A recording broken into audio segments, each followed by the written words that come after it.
श्री शिवाय नमस्तुभ्यम। दोस्तों, 15 फरवरी रविवार फाल्गुन मास महाशिवरात्रि का ये दिन साधारण नहीं है। ये वो तिथि है जब आकाशीय गणनाएं, ग्रहों की चाल और चंद्र ऊर्जा मिलकर ऐसा सूक्ष्म कंपन उत्पन्न करती है जिसे सामान्य दृष्टि से देख पाना संभव नहीं होता। लेकिन जो इसे समझ लेता है, जो इसके संकेतों को पहचान लेता है, उसके लिए ये दिन भाग्य बदलने का द्वार बन सकता है। इस दिन का पंचांग केवल तिथि, वार और नक्षत्र का जोड़ नहीं है। ये एक दिव्य संकेत है। ये वो समय है जब अदृश्य शक्तियां सक्रिय होती है, जब सकारात्मक और नकारात्मक ऊर्जा के बीच सूक्ष्म युद्ध चलता है और जब साधक का एक छोटा सा संकल्प भी ब्रह्मांड में तरंग बनकर फैलता है। गुरु जी हमेशा कहते हैं, उपाय की शक्ति केवल मंत्र में नहीं होती, बल्कि तैयारी में छिपी होती है। यदि तैयारी सही नहीं तो परिणाम आधे रह जाते हैं। अब ध्यान से सुनिए, ये भाग अत्यंत महत्वपूर्ण है। 1. सही समय कब करें ये विशेष उपाय? 15 फरवरी का ये विशेष संयोग दिन में कई ऊर्जा स्तरों से गुजरता है। हर समय का प्रभाव अलग होता है, इसलिए सही मुहूर्त का चयन अनिवार्य है। पहला श्रेष्ठ समय ब्रह्मा मुहूर्त, सुबह लगभग 4 से 6 बजे के बीच। ये समय मन की शुद्धि और आध्यात्मिक उन्नति के लिए सर्वोत्तम है। यदि आपका लक्ष्य नकारात्मकता दूर करना, मानसिक शांति पाना और दुर्भाग्य से मुक्ति है, तो यही समय चुनें। दूसरा श्रेष्ठ समय प्रदोष काल, सूर्यास्त से लगभग 35 मिनट पहले से लेकर सूर्यास्त के बाद लगभग 1 घंटा। ये समय विशेष रूप से शिव तत्व से जुड़ा हुआ माना जाता है। धन प्राप्ति, कर्ज मुक्ति और कार्य में सफलता के लिए ये समय अत्यंत प्रभावशाली माना जाता है। तीसरा वैकल्पिक समय अभिजीत मुहूर्त, दोपहर के आसपास लगभग 12 बजे से 1 बजे के बीच। यदि सुबह या शाम संभव न हो तो ये समय भी सकारात्मक परिणाम दे सकता है। ध्यान रखें, राहुकाल में ये उपाय बिल्कुल न करें। मन अशांत हो, क्रोध या तनाव हो तो पहले स्वयं को शांत करें। समय की पवित्रता ही ऊर्जा को सक्रिय करती है। 2. सही स्थान कहाँ करें ये उपाय? स्थान का चयन केवल सुविधा से नहीं, ऊर्जा से होना चाहिए। घर का पूजा स्थान, यदि आपके घर में नियमित पूजा का स्थान है तो वही करें। स्थान साफ, शांत और व्यवस्थित होना चाहिए। उत्तर पूर्व दिशा, ईशान कोण, यदि संभव हो तो इस दिशा में बैठकर उपाय करें। यह दिशा आध्यात्मिक ऊर्जा की मानी जाती है। मंदिर में करना, यदि घर में शांति नहीं मिलती तो निकट के शिव मंदिर में भी ये साधना की जा सकती है, विशेष रूप से यदि वहां शिवलिंग स्थापित हो। 3. आवश्यक सामग्री क्या क्या चाहिए? अब वो भाग जिसे हल्के में लेना बड़ी भूल होगी। हर वस्तु का अपना ऊर्जा महत्व होता है। मुख्य सामग्री, स्वच्छ आसन, पीला या सफेद कपड़ा सर्वोत्तम। तांबे या पीतल का लोटा जल से भरा हुआ। गंगा जल यदि उपलब्ध हो। एक साबुत नारियल। बेलपत्र कम से कम 11। सफेद चंदन। अक्षत, चावल। कच्चा दूध, शहद, दही, शुद्ध घी, शक्कर या मिश्री, दीपक, घी का, रुई की बत्ती, एक छोटा सा लाल कपड़ा, शिव महापुराण की प्रति या उसका अंश। यहां एक विशेष बात समझ लें, यदि सभी सामग्री उपलब्ध न हो सके तो मन में ग्लानि न रखें। श्रद्धा सबसे बड़ी सामग्री है, लेकिन जहां तक संभव हो सामग्री पूरी रखें, क्योंकि हर तत्व पंचतत्व से जुड़ा हुआ है। जल, भावनाओं का शुद्धिकरण। दूध, पवित्रता। घी, समृद्धि। शहद, मधुरता। दही, संतुलन। बेलपत्र, शिव कृपा का प्रतीक। अब तक आपने जाना कब करना है, कहाँ करना है और किन वस्तुओं की आवश्यकता है।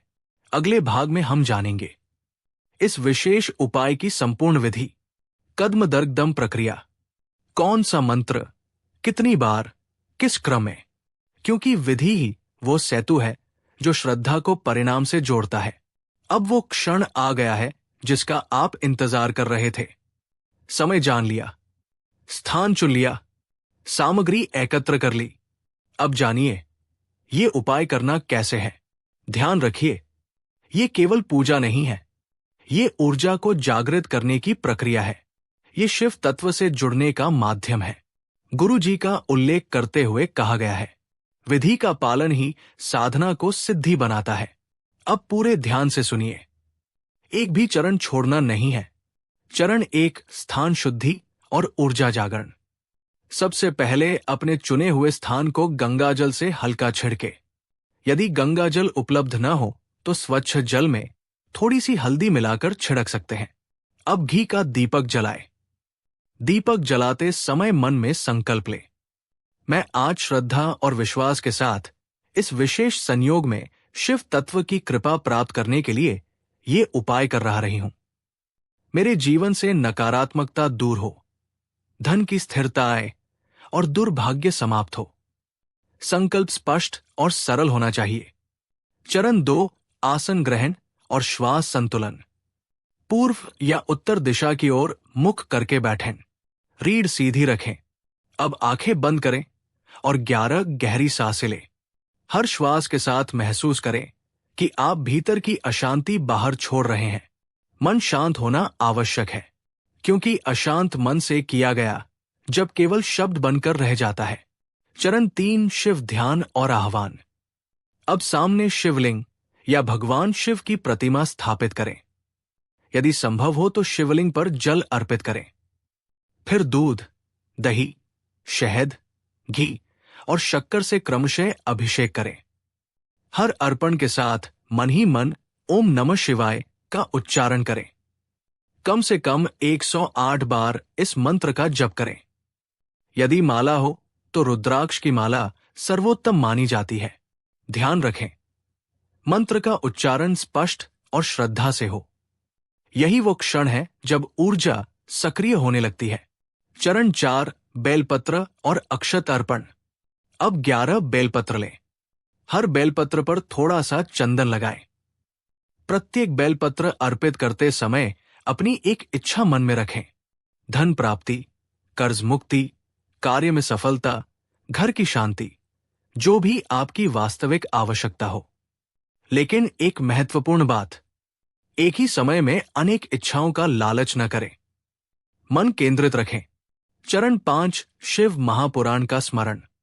अब शिव महापुराण का एक छोटा अंश पढ़ें या कम से कम उसका स्मरण करें। विशेष रूप से शिव की महिमा और दया का वर्णन करने वाले प्रसंग पढ़ें। यदि पूरा पाठ संभव न हो तो 5-10 मिनट श्रद्धा से पढ़ना भी पर्याप्त है। गुरु जी कहते हैं, ग्रंथ केवल पढ़ने के लिए नहीं, अनुभव करने के लिए होते हैं।